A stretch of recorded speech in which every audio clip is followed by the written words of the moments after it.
اعوذ باللہ من الشیطان الرجیم بسم اللہ الرحمن الرحیم الحمدللہ رب العالمین.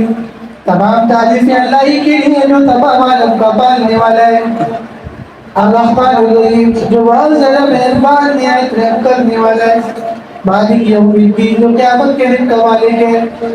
ایاک نعبد و ایاک نستعین ہم سے معافی کی عبادت کرتے ہیں اور ہم سے معافی سے مدد مانگتے ہیں. اهدنا الصراط المستقیم ہدایت دے ہمیں سیدھے راستے کی.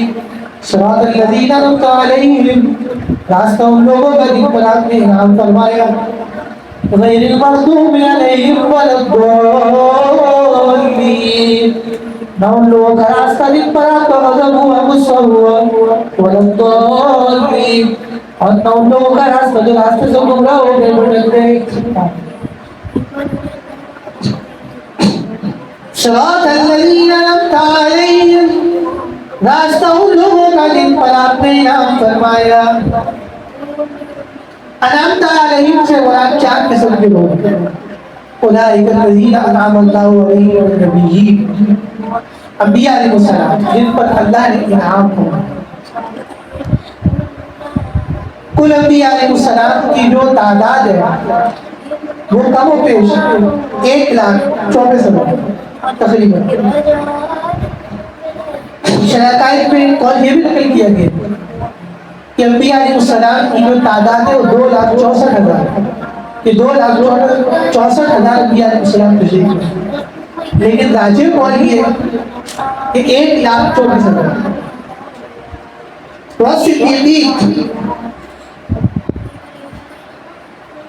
صدیقین بھی انعمت علیہم سے مراد ہے جن پر اللہ نے انعام فرمایا. صدیقین وہ لوگ ہوتے ہیں جو اپنی نبی کی امت میں اعلیٰ درجے کے لوگ ہوتے ہیں اور ممتاز درجے کے لوگ ہوتے ہیں. جیسے اس امت میں حضرت ابوبکر صدیق، حضرت عمر، حضرت عثمان، حضرت علی اور دیگر صحابہ ہیں. اور فرمایا کہ وہ شہداء بھی وہ لوگ ہیں کہ جن پر اللہ تبارک و تعالی نے انعام کیا. شہید دو طرح کا ہے. ایک اصل شہید ہے جو میدان جہاد میں میدان کارزار میں کافروں سے لڑتے ہوئے اللہ تعالیٰ کی رضا کے لیے شہید ہوتا ہے اور اس کا مقصد اس کے لڑنے سے اور جہاد سے ہی ہوتا ہے کہ اسلام کا بلند بالا ہو اور اسلام غالب ہو. ایسے شہید کا خون کا پہلا قطرہ زمین پر گرنے سے پہلے اللہ تعالیٰ اس کے سارے گناہ معاف فرمائے. اور یہ حقیقی شہید ہے جس کے فضائل احادیث میں بھرے ہوئے. اس کے بعد شہید کی دوسری قسم یہ ہے کہ المقتول کہ جو آدمی پیٹ کے مرض سے، پیٹ کے کینسر سے، پیٹ کی بیماری سے مر جائے وہ شہید ہے. اسی طرح الغریق جو پانی میں ڈوب کے مر جائے وہ شہید ہے. الحریق جو آگ میں جل کے مر جائے وہ شہید ہے. جیسے آپ سمجھتے ہو گے کہ فلاں بلڈنگ میں آگ لگ گئی کہ لوگ مر گئے تو اگر وہ مسلمان تھے تو وہ کیا کہیں گے؟ شہید. اسی طرح الہدم کہ اگر کوئی شخص کسی دیوار کے نیچے آ کے، کسی چھت کے نیچے آ کے، کسی بلڈنگ کے نیچے آ کے مر گیا، کوئی زلزلہ آیا، بلڈنگ ٹوٹی گری اور اس کے نیچے مر گیا تو یہ بھی شہید ہے. لیکن اس میں کوئی شک نہیں، یہ بھی شہید ہے. لیکن یہ شہداء ان شہداء کی طرح نہیں ہے کہ جو میدان جہاد میں لڑتے ہوئے جانے دیکھیں. ان کا مقام ان سے کیا ہے؟ بلند اور اعلیٰ. یا کوئی راستے میں ناحق مارا گیا یا ناحق ایکسیڈنٹ میں شہید، ایکسیڈنٹ میں بیچارہ مسلمان بن گیا تو وہ سب شہید ہو گئے. اور چوتھا طبقہ فرمایا وہ صالحین، اللہ تعالیٰ کے نیک بندوں. صالحین جیسے اولیاء اللہ، اللہ تعالیٰ کے نیک بزرگ. اولیاء اللہ کہتے ہیں کہ جو نیکیوں میں اتنا اس قدر آگے نکل جاتے ہیں اور ان کا تعلق اللہ تعالیٰ سے اتنا زیادہ ہو جاتا ہے اور اللہ کے اتنے محبوبین بن جاتے ہیں اور اتنے متوکلین ہوتے ہیں کہ ولایت کے اونچے مقام پر پہنچ جاتے ہیں.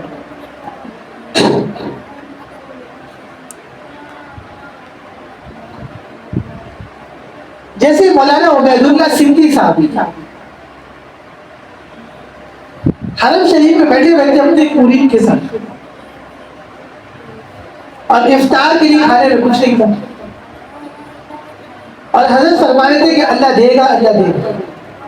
اتنے میں ایک آدمی آیا کچھ کھانا وانا دے کر اور مولانا عبید اللہ سندھی صاحب کو دیا. انہوں نے وہ کھانا آگے کسی اور کو دے دیا. تو جو مرید تھا وہ تو غصے ہو گیا. حضرت نے فرمایا کہ اللہ دے گا. تو مرید نے کہا اللہ تو دے گا لیکن آپ آگے بات کریں. تو حضرت نے فرمایا کہ صبر کرو. مرید کہتے ہیں کہ مجھے بڑا غصہ آ رہا ہے.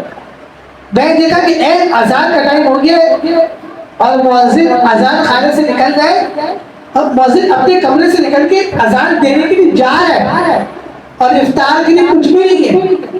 اچانک ایک آدمی بھاگتے ہوئے آیا. اس کے ہاتھ اتنا بڑا ٹرے, اس میں پلاؤ اور دنیا جہان کے کھانے اور افطار کا اتنا خوب سامان تھا اور اس نے لا کے دیا حضرت کو. حضرت نے فرمایا دیکھو اللہ تعالیٰ نے دے دیا افطار کا. ایسے متوکلین تھے اور ایسا بھروسہ تھا اللہ کی ذات.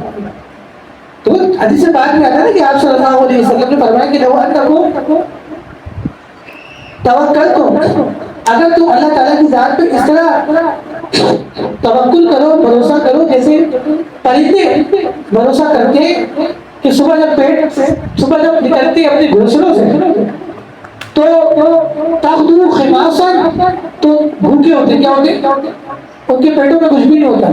وہ تروح بطانا, اور شام کو جب وہ واپس آتے ہیں تو ان کے پیٹ کیا ہوتے ہیں, بھرے ہوتے ہیں. تو اگر تم توکل کرو اللہ پہ جیسے توکل کا حق ہے تو اللہ تعالیٰ تمہیں اس طرح رزق دے گا, روزی دے گا. کما یرزق الطیر, جیسے پرندوں کو رزق دیا جاتا ہے کہ تغدو خماصا, کہ جب وہ صبح نکلتے ہیں تو ان کے پیٹیں خالی ہوتے ہیں. وہ تروح بطانا, اور جب شام کو واپس آتے ہیں تو پیٹ بھرے ہوتے ہیں. آج ہماری توکل میں کمی ہے. اور یاد رکھنا توکل نصیب ہوتا ہے اچھے اعمال سے. ایک آدمی گناہ کرتا رہے اور اللہ تعالیٰ کے احکامات کو پورا نہ کرے, نیک اعمال نہ کرے اور کہے مجھے اللہ پہ بڑا بھروسہ ہے, یہ توکل نہیں ہے, یہ تو شیطانیت ہے کہ آپ گناہ کر رہے ہیں اور اللہ کے احکام کو پورا نہیں کر رہے اور آپ کہہ رہے ہیں مجھے اللہ پہ بھروسہ ہے. توکل کو کہتے ہیں کہ جو اطاعت کے ساتھ ہو, نیکیوں کے ساتھ ہو, فرائض واجبات کے ادائیگی کے ساتھ ہو, پھر خوب دعائیں ہو اور پھر استغفار ہو, تو یہ توکل اللہ کے عمل ہے. حضرت بی بی رابعہ بصری رحمۃ اللہ علیہ کے گھر مہمان آئے اور گھر میں صرف 2 روٹیاں تھی. انہوں نے وہ 2 روٹیاں صدقہ کر دی. پھر قرآن شریف میں کہ من جاء بالحسنۃ فلہ 10 امثالها, کہ جو ایک نیکی لے کے آئے گا اللہ تعالیٰ 10 گنا لے گا. کتنا دے گا؟ تو انہوں نے یہ سوچا کہ 2 10 20 کہ میں نے 2 روٹیاں دی تو اللہ مجھے 20 روٹیاں دے گا. اچھا ہمارا جیسا کوئی کمزور عقائد کا آدمی ہو, کمزور آدمی ہو تو وہ تو 2 روٹی نہیں کرے گا, رکھ لے گا کہ مہمان آئے گا. توکل دیکھو. تھوڑی دیر بعد محلے سے ایک ماسی آئی, روٹیاں اور اس نے کہا کہ فلاں باجی نے روٹیاں بھیجی. جب حضرت رابعہ بصری رحمۃ اللہ علیہ نے روٹیاں گنی تو 18 تھی. کتنی تھی؟ انہوں نے کہا یہ واپس لے جاؤ, یہ ہماری نہیں ہے. اب بتاؤ کہ اگر مہمان بیٹھے ہو تو کوئی 18 روٹیاں چھوڑے گا؟ وہ تو یہ کہے گا کہ وہ بات کی بات ہے 20 کی, 18 تو بہت ہے نا, کم سے کم مہمان کو تو کھلائے. لیکن توکل دیکھو. انہوں نے کہا تو وہ حیران ہوئی ماسی, تو انہوں نے کہا کہ میرے پاس پوری 20 آئیں گی کیونکہ 2 روٹیاں میں نے کیا کی ہیں صدقہ کی. تو ماسی نے کہا کہ باجی نے 20 روٹیاں بھیجی تھی, 2 روٹیاں میں نے دبا لی. سمجھا؟ یہ ہے توکل. یہ ماسیوں کی عادت ہوتی ہے, یہ چیزیں دباتی ہے, چوری چکاریاں کرتی رہتی ہیں, اس لیے ماسیوں سے بچ کے رہنا چاہیے. بعض بازیاں باقاعدہ ڈکیت ہوتی ہیں اور گھروں میں گھس کے لوٹتی ہیں، زیورات رہ جاتی ہیں.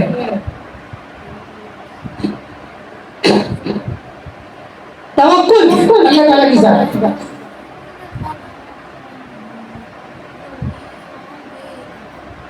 ایک بہت بڑے اللہ والے تھے، لیکن جس ملک میں وہ رہتے تھے وہ شیعوں کی حکومت، اور نافذ میں حضرت ابوبکر صدیق، حضرت عمر، حضرت عثمان کے بہت خلاف ہے. تو وہ جمعے کے خطبے میں کہتے تھے بڑے مزے سے، وَمِنْهُمْ أَبُو بَكْرَ وَعُمَرُ وَعُثْمَانُ وَعَلِيٌّ وَمِنْهُمْ أَبُو بَكْرَ وَعُمَرُ وَعُثْمَانُ وَعَلِيٌّ. بادشاہ تک یہ بات پہنچی، بادشاہ نے گرفتار کروایا. اور درباریوں سے مشورہ کیا کہ ان کو کوئی ایسی سزا دے دو کہ آج کے بعد صحابہ اکرام کا نام لینے والا، ابو بکر، عمر، عثمان کا نام لینے والا کوئی نہ ہو. سزا یہ طے ہوئی کہ تمام لوگوں کو جمع کیا گیا ایک میدان میں، اور بس بادشاہی کرسی لگائی جائے درباریوں کی، اور وہ حضرت کو لایا جائے، ان کے سارے کپڑے اتار دیے جائے، اور وہ شیر اور وہ کتے جو کئی روز کے بھوکے ان کو چھوڑ دیا جائے حضرت. اب بتاؤ شیر اور کتے کئی دن کے بھوکے ہو تو وہ تو چیر پھاڑ دیں گے نا، بھوک کے مارے کیا ہے، وہ تو مالک کو بھی نہیں چھوڑیں گے، چلتے ہو بتا دو. چنانچہ ایک دربار لگا اور بھوکے شیر اور بھوکے کتے والا کھڑے کر دیا، اور حضرت کو لایا گیا اور ان کے جسم سے کپڑے اتارے گئے.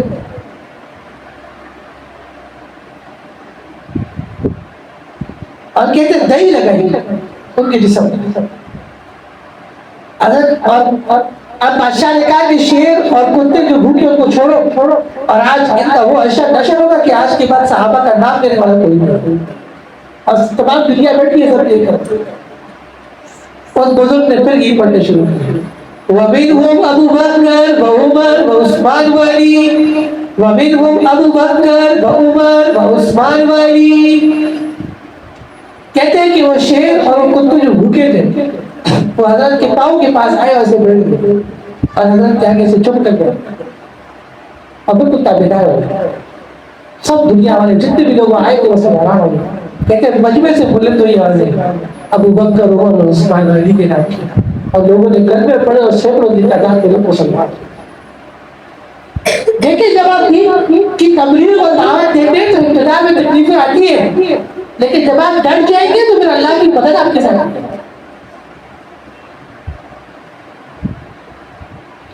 گھبراؤ جو آدمی گھبراتا ہے وہ دین کا کام نہیں کر سکتا. اب تو گھبرا کر کہتے ہیں کہ مر جائیں گے، اب تو گھبرا کر کہتے ہیں کہ مر جائیں گے، مر کر بھی چین نہ آیا تو کدھر جائیں گے.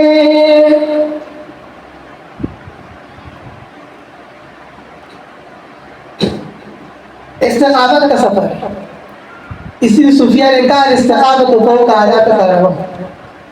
دین پہ پوری زندگی قائم رہنا اور اس میں جمنا 1000 کرامتوں سے بڑھ گئی.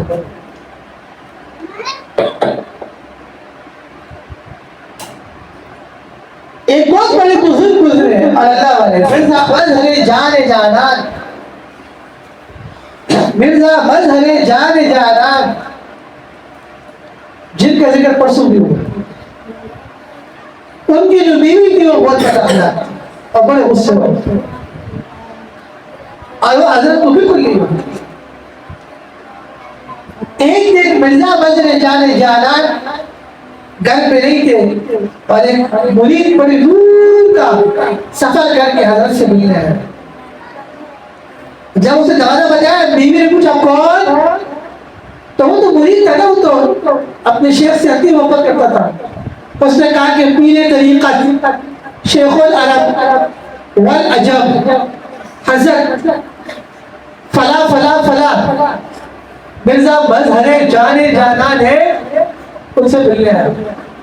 وہ آگے اس کو نہیں پتا تھا کہ اندر ڈاکولا ہے، وہ اندر سے شروع ہو گئی اس نے خوب گالیاں والیاں دی مرزا فضل جانے جانے کو، جو اس کو آتی تھی اس نے دی، ماں کی بھی، بہن کی بھی، کون سے جو اس کو یاد کی سب دی. اور مرید کو کہا کہ وہ جنگل میں ہے. اب جو مرید تھا وہ بہت بزرگ ہوا. اس کی وجہ ہے کہ وہ اپنے شیخ سے بہت محبت کرتا تھا. اب جب اس کے شیخ کو گالیاں پڑی تو بہت بزرگ ہوا اور اس کو بہت برا لگا. خیر وہ چلا گیا جنگل. جب جنگل گیا تو دیکھا کہ مرزا مظہر جان جانان شیر کے اوپر بیٹھ کے آ رہے ہیں اور ہاتھ میں سے سانپ پکڑا ہوا ہے اور سانپ سے شیر کو سے مارتے ہیں اور کہتے ہیں کہ سیدھے ہاتھ پڑ جا تو وہ مڑتے سیدھے ہاتھ. پھر سانپ سے پکڑ کے پھر سانپ کو پکڑ کے پھر شیر کو مارتے ہیں اور کہتے ہیں لیفٹ ہو جاؤ ہاتھ تو لیفٹ ہو جاتا ہے. مرید جب آ رہا تھا حضرت نے دیکھ لیا. حضرت سمجھ گئے کہ ادھر کیا ہوگا، بڑی بیر اس کو ٹھیک ٹھاک گالی والی دی ہوگی اور اس کو میرے مقام اور مراتب بتائے ہوں گے کہ میں کیا ہوں. تو حضرت نے اس کو کہا کہ جو تو دیکھ رہے نا کہ اللہ نے شیر بھی تابع کیا اور سانپ بھی، اس وجہ سے کہ بد اخلاق اور ڈرائکولا بیوی کو زندگی میں برداشت کیا، اس کے نتیجے میں اللہ نے اس کو آپا. کوئی تعبیر نہیں ہوا بغیر مشقت کے. صحابہ عقیم کو توڑا تو میرے جانے میں گرا ہوا. آج رشک نہ کرنا میری راحتوں پر جیسے لٹیوں پر ایک دور گزار رہا ہوں.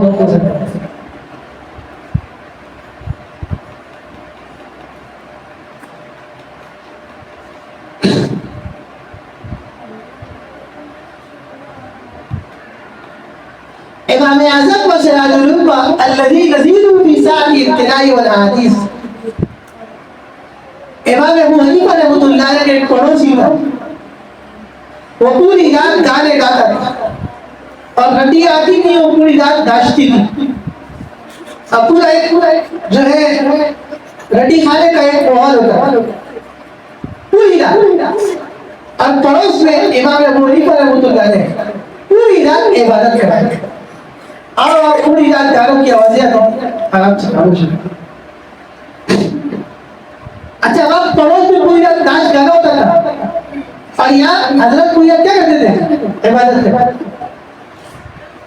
ایک دن کیا ہوا کہ امام اعظم امام ابو حنیفہ نے رات پوری رات عبادت کی، ان کو کوئی آواز نہیں پڑوس سے، کسی گانے کی، کسی شور کی، شرابے کی، بڑی خاموشی. صبح آئی تو حضرت نے کسی سے پوچھا محلے میں کہ آج اس گھر سے کوئی آواز نہیں، خیریت تو ہے؟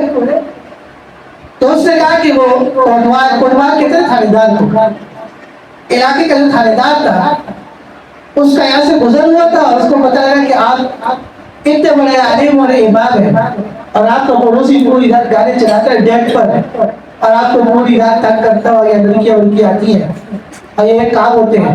تو اس کو گرفتار کیا اور جیل میں بیٹھا تاکہ آپ کو پریشانی نہ ہو. اتنے بڑے عالم کو تنگ کرنا تو شاید اس زمانے میں جو پولیس والے ہوتے تھے وہ بھی علماء دین کے تابعدار ہوتے تھے. خیر ہمارے بھی بعض دوست جو پولیس میں وہ تابعدار ہیں. اور ایک دن پتہ نہیں کیا ہوا تھا تو کہ باقاعدہ ہمارے دوست نے پولیس میں سلول کی.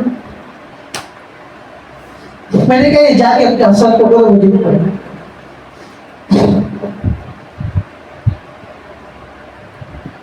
باہر امام ابو حنیفہ رحمۃ اللہ علیہ جیل پہنچے اور تھانے دار کو پکڑا اور بولا آپ نے ہمارے پڑوسی کو گرفتار کیا، اس کو جیل سے نکال دیا. تھانے دار نے کہا حضرت ہم نے دوستی گرفتاری کے پوری رات گانے بجاتے ہیں، آپ کو تنگ کرتا ہے، عبادت کرتا ہے، ہم نے تو آپ کی رات اور رات کے لیے گرفتار کیا. حضرت نے فرمایا کہ نہیں میرا پڑوسی اصلاح کر نکالو جیل سے. کیسے گرفتار کیا؟ اور جیل سے اس کو رہا کرنا. تو وہ جو پڑوسی تھا نا جب وہ رات کو گانے گاتا تھا تو اور شور غل کرتا تھا تو وہ ایک جملہ کہتا تھا کہ امام ابو حنیفہ نے ہماری قدر نہیں. کیا کہتا تھا؟ یہ جو بات گانے والے ہوتے ہیں کہ دماغ زیادہ خراب ہو جائے سمجھتے شاید ہم کوئی دیکھ سکتے ہیں. حالانکہ معاشرے کے بدترین لوگ یہی لوگ ہوتے ہیں. تو یہ جملہ کہتا تھا کہ امام ابو حنیفہ نے ہماری قدر نہیں. جب وہ جیل سے باہر آئے وہ حیران ہو گئے کہ امام ابو حنیفہ نے مجھے چھڑایا جن کو میں قتل کرتا تھا. بہت شرمندہ ہوا حضرت نے فرمایا کہ ہم نے آپ کی قدر کی، بہت خوش ہو گئے. اس کے بعد حضرت کے آپ کو توبہ ٹائم ہوا اور حضرت سے دین کی تعلیم حاصل کی، اور حضرت کے بڑے شاگردوں ان کا نام ہے، اور آج ان کا نام ہے امام شجاع سبزی رحمۃ اللہ علیہ. کیا آج وہ اپنے وقت کے بہت بڑے امام بنے، محدث بنے، اور اللہ تعالیٰ نے امام ابو حنیفہ کی تعلیمات ان کے ذریعے آگے پہنچوائے، اور ان کا نام ہے امام، اللہ نے ان کو بنایا امام شجاع سمجھی. کیا امام ابو حنیفہ رحمۃ اللہ علیہ کے جو 40 بڑے شاگرد تھے ان میں وہ کون ہے؟ صراط الذین انعمت علیہم، راستہ ان لوگوں کا جن پر آپ نے انعام فرمایا. امام احمد ابن حنبل رحمۃ اللہ علیہ کو گرفتار کیا گیا خلق قرآن کے رسول، اور حضرت حق پر بادشاہ نے سزا تجویز کی کہ امام احمد ابن حنبل رحمۃ اللہ علیہ کو کوڑے لگائے گئے.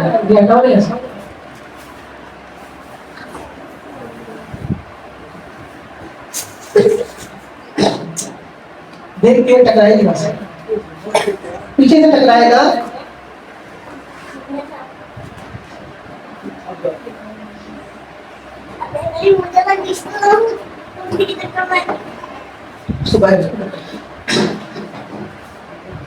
امام احمد ابن حنبل رحمۃ اللہ علیہ کو بادشاہ نے سزا دی کہ کوڑے لگاؤ. جب امام احمد ابن حنبل رحمۃ اللہ علیہ کو کوڑے لگانے کے لیے لایا جا رہا تھا تو سامنے ایک ڈکیت بیٹھا تھا، ڈکیت ایک ڈاکو، اور اس نے امام احمد ابن حنبل رحمۃ اللہ علیہ کو کہا کہ میں ڈاکو ہوں اور غلط ہوں اور کئی دفعہ پکڑا گیا ہوں اور مجھے کوڑے لگے، حالانکہ میں غلط ہوں، اس کے باوجود میں نے ڈاکے ڈاکر چھوڑے نہیں. جب میں نے کوڑے کھا کر غلط کام چھوڑے نہیں تو آپ تو حق ہے، اور آپ جس مسئلے پہ قائم ہے خلق قرآن والے پر، اس پہ جو آپ کا نظریہ ہے وہ پر حق ہے. میں ڈاکو ہو کر میں نے کوڑے کھا کر ڈکیتی نہیں چھوڑی. آپ دین پر ہے اور حق مسئلے پہ آپ قائم ہے اور صحیح ہے، آپ کے کوڑے کھا کر اپنے مسئلے سے پیچھے نہیں ہوتے. بات ڈاکو ہی بڑے ولی ہوتے ہیں. اس زمانے میں دارالعلوم کراچی میں فجر کے بعد بیٹھنے کی دعوت قرآن کی، مولوی بشیر احمدی نے دعوت کی تھی بیٹھا، اور یہ جو عبداللہ بٹر والے جنہوں نے یہ بنایا ان کا بیٹا کہاں بیٹھا، اور گاڑی فجر کی نماز کی وجہ سے مجھے بھی پنکی ہے دونوں رہتے ہوئے. اب پہنچ گئے دارالعلوم کراچی کے قریب. اس زمانے میں جو ہے دارالعلوم جو ہے وہ اتنا زیادہ وہاں کوئی پل شاید بنے ہوئے کیا بنے ہوئے راستہ اتنا زیادہ صاف نہیں تھا ہمارا. اور وہ دور میں 2008 کا شاید کہ جب بوریوں میں تشریف مل گئی. ہم صبح وہاں پہنچے تو وہاں قریب میں اپنے ٹیکسی والے کو گاڑی روکی پوچھنے کے لیے کہ تعلق کا ہے، تعلق ساتھ میں تھا. ابھی ٹیکسی والے کو گاڑی روکی راستہ پوچھنے کے لیے، اتنے میں ڈکیت آ گئے. پتہ نہیں کہاں سے ہے مجھے نہیں پتا. ایک نے ہماری گاڑی کے آگے موٹر سائیکل نہیں کری، ایسے پستول کر، ایک سیدھے آدمی حامد بھائی کے پاس کھڑا ہوا پستول کر، اور ایک ڈاکو تھا کوئی بلوچ، وہ الٹے ہاتھ کو کھڑا ہوا اس نے پستول کر یاد رکھا، اور مجھے کہا کہ جو ہے نکال دو. اور میرے ہاتھ میں موبائل تھا، میں مولوی بشیر احمدی سے بات کر رہا تھا. موبائل بھی لے لیا اور پیسے بھی مجھ سے لے لیے. اور ہمارے جو حامد بھائی اب ان سے پیسے لے لیتے موبائل. اس دوران میں نے آئی ترکو سے شروع کی، اور میں جب یہاں پہنچ گیا وَلَا يَعُودُهُ حِفْظُهُمَا وَهُوَ الْعَلِيُّ الْعَظِيمُ. تو اس طرح جو ڈاکو تھا وہ مہاجر تھا، اردو سیکھی لڑکا تھا. اس نے اسے پوچھا ہم سب کہاں جا رہے ہیں؟ میں نے کہا دارالعلوم کراچی جا رہا ہے مدرسے. میں اتنا تھا پتہ نہیں اس کے دل میں کیا بات ہے. وہ ڈاکو کا سردار تھا. اس نے کہا بھائی اللہ کے راستے میں جا رہے ہیں, ان کے موبائل, ان کے پیسے اور سارا سامان کو واپس کرو. آپ یقین کریں کسی ڈاکو نے یہ نہیں کہا کہ نہیں میں واپس نہیں کر رہا. سب نے اس کی بات پہ یہ سیکھنے کی بات ہے کہ ڈاکو ہے. کسی نے یہ نہیں کہا کہ میں نہیں دے رہا موبائل, میں پیسے دے نہیں. سب نے اس کی بات پہ لبیک کہا اور سب نے ہمیں ہمارے موبائل اور ہمارے پیسے واپس کر دیا. میں اتنے حیران ہوا کہ کسی نے یہ نہیں کہا کہ ہم بھی دیں گے. یعنی ڈاکو کے بھی ان کا امیر ہے, ان کا لیڈر ہے. اور ڈاکو نے مجھے کہا کہ مولوی صاحب دعا کرے گا کہ ہم سیدھے راستے پر آ جائیں. کس پہ آ جائیں؟ رات کو پروگرام تھا گلشن اقبال نے میرا بیان کیا. بیان کے بعد میرے واقعہ سنایا اور ڈاکو کے لیے ہدایت کی دعا کی. حضرت مولانا مفتی تقی عثمانی صاحب بدرزلون کے پوتے بھی وہاں موجود تھے, ان کو بھی بلایا ہوتا. انہوں نے بھی واقعہ سنا, وہ حیران. اس واقعے کے جو گواہ تھے دو, وہ بھی وہاں موجود تھے. انہوں نے واقعہ سنایا تقی عثمانی صاحب کو, ولی غازی صاحب کو. اس زمانے دارالعلوم کراچی سے ایک رسالہ نکلتا تھا, اس کا نام تھا البلاغ. مفتی تقی عثمانی صاحب نے مفتی اعظم پاکستان کے اس وقت حضرت نے فرمایا کہ یہ واقعہ ہم البلاغ میں شائع کریں گے کیونکہ یہ دارالعلوم کی کرامات میں سے. یہ دارالعلوم آ رہے تھے اور ان کے ساتھ قرب میں دارالعلوم میں واقعہ ہوئے, اس لیے دارالعلوم کی کرامات میں سے واقعہ البلاغ میں شامل. بات ڈاکو اور ڈکیت بھی اللہ سے ڈرتے ہیں اور ان چیزوں سے بچتے ہیں.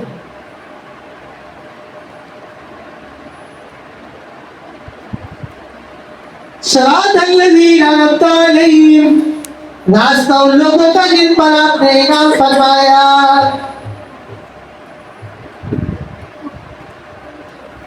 مولانا روم رحمۃ اللہ علیہ اپنے دور کے بہت بڑے عالم تھے.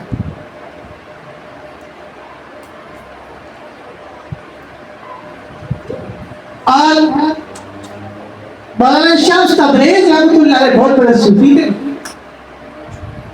خانقاہ والے تھے. ایک دن معروف رحمۃ اللہ علیہ کاغذ پہ لکھائی کر رہے تھے,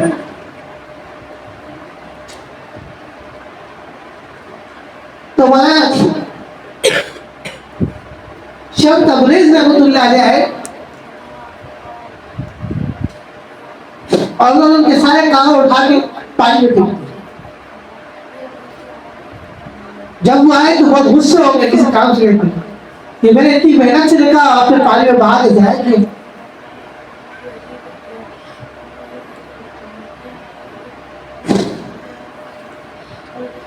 اس زمانے میں پرنٹنگ پریس نہیں تھے کہ ایک کتاب کی کئی ہزار کتابیں ہو, بس جو قلمی نسخے ہوتے ہیں جو لکھا ہے تو بس وہی ہے, دوسرا کوئی نہیں. بہت ناراض ہوئے کہ میں نے اتنی محنت سے لکھا آپ نے پانی میں بہائے کہاں سے. تو مولانا شمس تبریز رحمۃ اللہ علیہ نے پانی میں ڈال کے کاغذ نکالے اور اس کو باقاعدہ جھاڑا اور اس میں سے مٹی نکلی اور جو دکھائی تھی وہ پوری موجود اور کاغذ سامنے رکھا.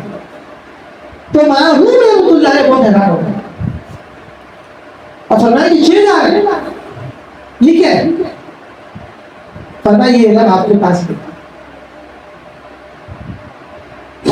جب آدمی ولایت کے سیڑھیوں پہ چلتا ہے, مقامات طے کرتا رہتا ہے, وہ ایک ایسے مقام پہ آ جاتا ہے کہ اس کے ہاتھ سے اللہ تعالیٰ کے حکم سے کرامات صادر ہوتی ہیں. اس کے ہاتھوں سے اللہ تعالیٰ ایسے کام کروا دیتے ہیں کہ جو عام طور پہ ہونا کسی عام شخص کے ہاتھ سے ممکن نہیں ہوتا. صراط الذین انعمت علیہم, راستہ ان لوگوں کا جن پر آپ نے انعام فرمایا.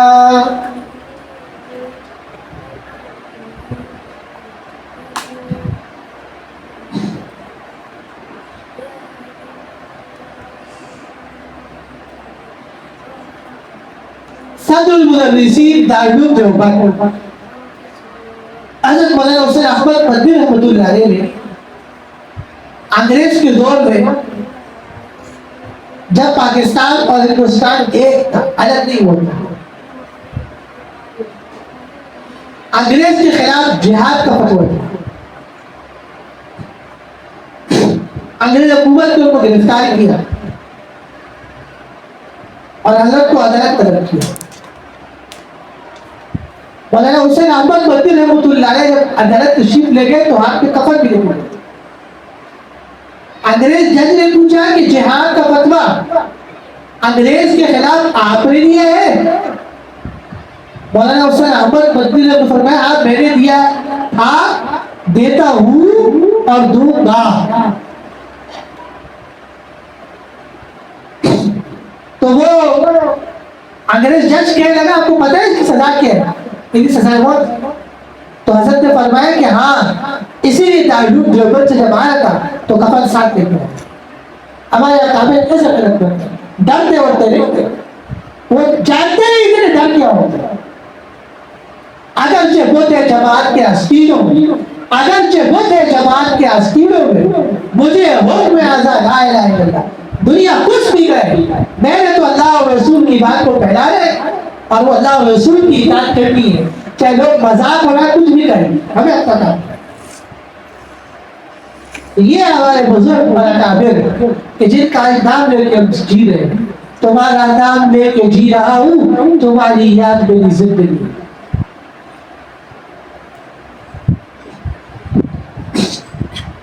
مومن مسلم غیرت مند ہوتا ہے. اللہ تعالیٰ کو طاقت پر مسلمان پسند ہے، غیرت مند. کمزور لگلو ٹٹو پھٹو مسلمان اللہ کو پسند نہیں.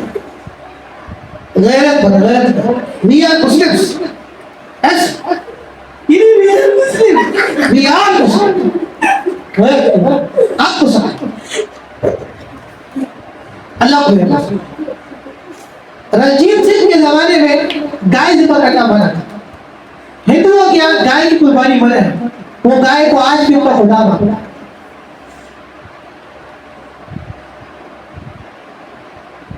ایک مسلمان نے بقرعید پر ایک گائے ذبح کی اور یہ بات بادشاہ تک موجود زمانے میں بادشاہ تک بہت سارے وسائل نہیں ہوتے تھے جیسے آج ہے. بادشاہ نے بلایا رنجیت سنگھ نے مسلمان کو کہ گائے کو ذبح کی تم نے. اس نے کہا کہ غلطی ہو گئی ہے، وہ آئندہ نہیں ہوگا. اگر ٹھیک ہے معاف کر تو آئندہ نہیں کرنا.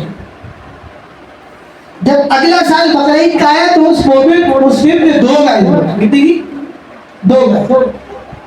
اب پولیس کو ایک پکڑ کے لے کے آ گئے کہ اس نے اس سال 2 گائے ذبح کی. بادشاہ پھر غصے ہوا. اس نے کہا کہ غلطی ہو گئی آئندہ نہیں ہوگا. بادشاہ نے کہا کہ آ جاؤ. جب اگلا سال بقرعید کا آیا تو اس مسلمان نے 3 گائے ذبح کی. 3 گائے. اب جب گرفتار کیا پولیس نے اس کو تو بادشاہ نے کہا کہ میرے سامنے مت لا رہے، یہاں کے میرے ساتھ ایسی باتیں کرتا ہے کہ مجھے پستا دے. ایک دن مقرر کیا اور کہا کہ اس دن اس کو پھانسی دے.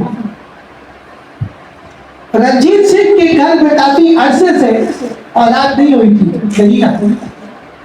اتفاق سے اس کی پھانسی کے دنوں سے پہلے رنجیت سنگھ کی اولاد ہو گئی اور وہ بھی اللہ نے ایک بیٹا دیا. جب رنجیت سنگھ اپنی بیوی سے ملنے گیا تو بیوی نے کہا کہ اللہ تعالیٰ نے ہمیں بیٹا دیا ہے اتنے عرصے بعد اور ہمیں چاہیے کہ ہم اللہ تعالیٰ کا شکر ادا کریں. اور آپ ایک مسلمان کو صرف گائے ذبح کرنے پہ آپ قتل کر رہے ہیں، مار رہے ہیں. آپ اس کی سزا ختم کریں، اللہ کا شکر ادا کریں کہ اللہ تعالیٰ نے ہمیں بیٹا دیا. بعض بیویاں شوہروں سے بہت آگے ہوتی ہیں اور بعض بیگمات ایسی ہوتی ہیں کہ بہت زیادہ صلاحیت مند ہوتی ہیں اور اپنے شوہروں کو چلاتی ہیں.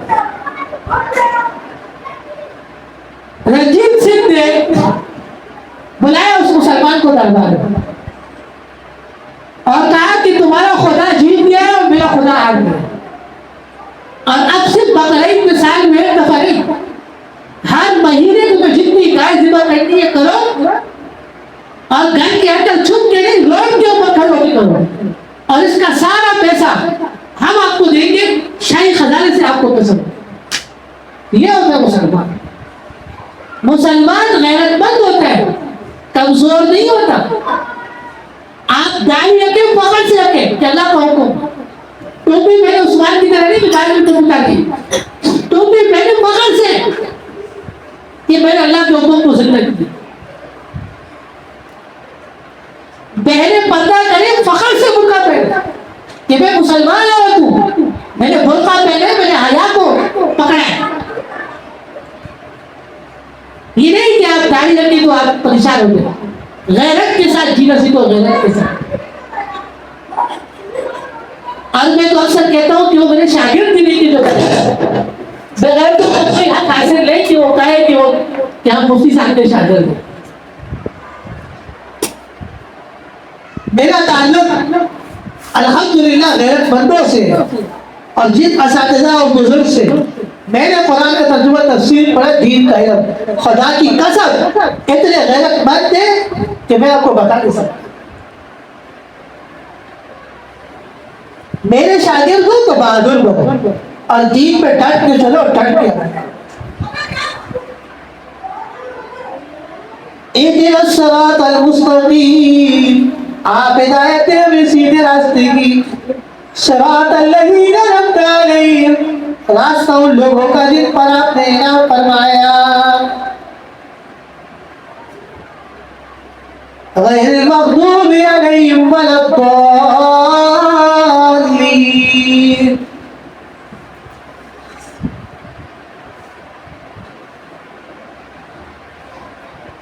نہ ان لوگوں کا راستہ جن پر آپ سوئے, جن پر آپ غضبناک ہوئے, ولا الضالین, اور نہ ان لوگوں کا راستہ جو راستے سے گمراہ ہوئے, ہٹ گئے, بھٹک گئے. مغضوب سے مراد یہودی ہے, مغضوب سے مراد یہودی ہے کہ یہودیوں کا راستہ نہیں چاہیے کیونکہ اللہ تعالیٰ ان کو غصے ہو رہے. اور تعلیم سے مراد عیسائی ہے, کرسچن, ان کا راستہ بھی نہیں چاہیے کیونکہ یہ بھٹک گئے اور گمراہ ہو گئے.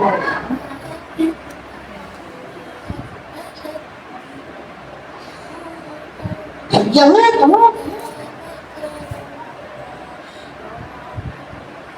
جان بوجھ کر گمراہ ہو گئے. یہودی وہ لوگ تھے کہ جو اللہ کے احکام کو جانتے بوجھتے تھے پھر بھی گمراہ ہو گئے. اور یہودیوں نے انبیاء علیہ السلام قتل کیا داہت بغیر. نبی کا قتل تو ہوتا ہی داہت ہے. آیت کا مطلب یہ کوئی پتہ تھا کہ جو ہم قتل کر رہے ہیں انبیاء علیہ السلام کو, ان کا کوئی قصور نہیں, یہ بیچارے مظلوم ہیں. اور عیسائی جو گمراہ ہوئے وہ جہالت کی وجہ سے ہوئے کہ وہ جہالت میں اتنا آگے نکل گئے کہ وہ گمراہ ہو گئے. اس آیت سے معلوم ہوا کہ گمراہی کی دو وجوہات ہوتی ہیں. کیا ہوتی ہے؟ دو. یا تو آپ کو دین کا پورا علم ہے لیکن آپ سرکش ہیں, آپ بدتمیز ہیں, آپ کے اندر ادب نہیں ہے, بے ادب ہے, تو آپ گمراہ ہو گئے. اور دوسری وجہ یہ کہ آپ نے دین کبھی سیکھا نہیں, علماء کے پاس گئے نہیں, مولویوں کے پاس گئے نہیں, اور آپ نے کہا سب کچھ مجھے آتا ہے کہ آپ کو کچھ بھی نہیں آتا. کیا آپ کو کچھ بھی نہیں آتا؟ یہی آپ کی گمراہی کا سبب ہے. جس نے کہا نا مجھے سب کچھ آتا ہے, اس کو کچھ بھی نہیں آتا. صحابہ کرام رسول اللہ صلی اللہ علیہ وسلم کی خدمت میں روزانہ ہو کر بیٹھتے تھے اور دین کی تعلیمات سیکھتے تھے. آپ کو تو شکر ادا کرنا چاہیے, فخر کہ کتنا بڑا احسان ہے اللہ تعالیٰ کا فضل ہم پر کہ ہمارے فلیٹ میں قرآن کا ترجمہ تفسیر پڑھایا جا رہا ہے, جو میرے لیے بہت بڑی بات ہے سعادت بندی کی, اور آپ کے لیے بھی. اگر پھر بھی ہم درس میں نہ آئے, ٹی وی کے آگے بیٹھے ہوئے فلمیں دیکھ رہے ہیں, گانے سن رہے ہیں, وقت کا ضیاع کر رہے ہیں, ایسے اوقات پھر لوٹیں گے نہیں. ایک دفعہ وقت ہاتھ سے نکل گیا تو نکل گیا. اللہ تعالیٰ نے موقع دیا ہے تو اس موقع کو غنیمت جان کے درس میں آیا کریں اور درس سنا کریں. اب جیسے میں قرآن دے کے بیٹھتا ہوں, ترجمہ کرتا ہوں, تو آپ حضرات بھی اپنے آگے پر سے قرآن دے کے بیٹھے, اور جیسے جیسے میں ترجمہ کروں آپ بھی آیات دیکھیں اور شوق پیدا کریں کہ بھائی ہمیں بھی قرآن کا ترجمہ آ جائے, ہمیں بھی قرآن کی تشریح آ جائے, ہمیں بھی قرآن سمجھ میں آ مرتبہ سورۃ فاتحہ پڑھتا ہوں اور اس کا ترجمہ کرتا ہوں. غور سے سنیں. الحمدللہ رب العالمین، تمام تعریفیں اللہ ہی کے لیے جو تمام جانوں کا پالنے والا ہے. الرحمن الرحیم، جو بہت زیادہ مہربان نہایت رحم کرنے والا ہے. مالک یوم الدین، جو قیامت کے دن کا مالک ہے. ایاک نعبد و ایاک نستعین، ہم سے معافی کی عبادت کرتے ہیں اور ہم سے معافی سے مدد مانگتے ہیں. اہدنا الصراط المستقیم، اب ہدایت دے ہمیں سیدھے راستے کی. صراط الذین انعمت علیہم، راستہ ان لوگوں کا جن پر آپ نے انعام فرمایا. غیر المغضوب علیہم ولا الضالین، نہ ان لوگوں کا راستہ جن پر آپ کا غصہ ہوا اور نہ ان لوگوں کا راستہ سے گمراہ ہو گئے بھٹک گئے. سورہ فاتحہ کے آخر میں آمین بھی ہے، لیکن دل میں کیا؟ نماز میں جب سورہ فاتحہ پڑھے اس کے بعد آمین ہے، لیکن دل. امام اعظم امام حنیفہ کی نظر آمین دو قسم کا ہے. ایک آمین پر اخفا ہے جو حنفیہ کے نزدیک ہے، اس طرح غیر المغضوب علیہم ولا الضالین، دل میں یہ ہمارے نزدیک افضل ہے کیونکہ دعا ہے اور دعا میں پوشیدگی اور خفت افضل ہے. آہستہ پڑھیں.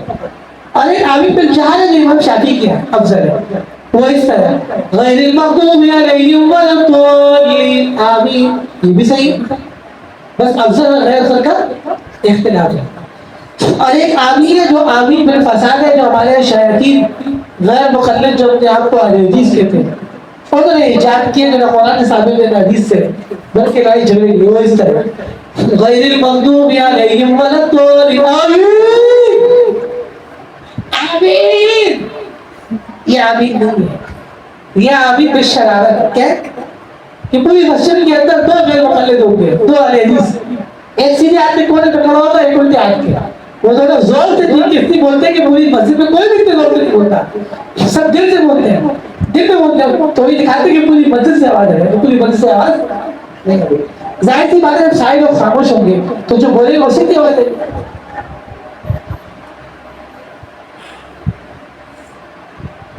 چلو آج تک کافی ہے. اللہ تعالیٰ نے زندگی دی اور صحت، تو انشاءاللہ کل مغرب کی نماز کے بعد سورہ بقرہ شروع کریں گے. اور یاد رکھنا دورہ تفسیر میں کوئی چھٹی وٹی نہیں ہے، نہ جمعے کی، نہ ہفتے کی، نہ اتوار. نو فرائیڈے، نو سیٹرڈے، نو سنڈے، کوئی چھٹی نہیں ہے. مکتب عشق کے انداز نرالے دیکھیں، مکتب عشق کے انداز نرالے دیکھیں. اس کو چھٹی نہیں ملی جس نے سبق بیان کیا. تو شیخ صاحب رحمۃ اللہ علیہ فرمایا کرتے تھے، اللہ کو جلدی عطا فرمائے کہ میری اور آپ کی چھٹی نہیں ہے، ہمارا کوئی ویکینڈ نہیں ہے. انشاءاللہ ہماری اصل چھٹی قبر میں ہے. الحمدللہ رب العالمین والعاقبۃ للمتقین صلی وسلم علی النبی وبارک وسلم وسلم.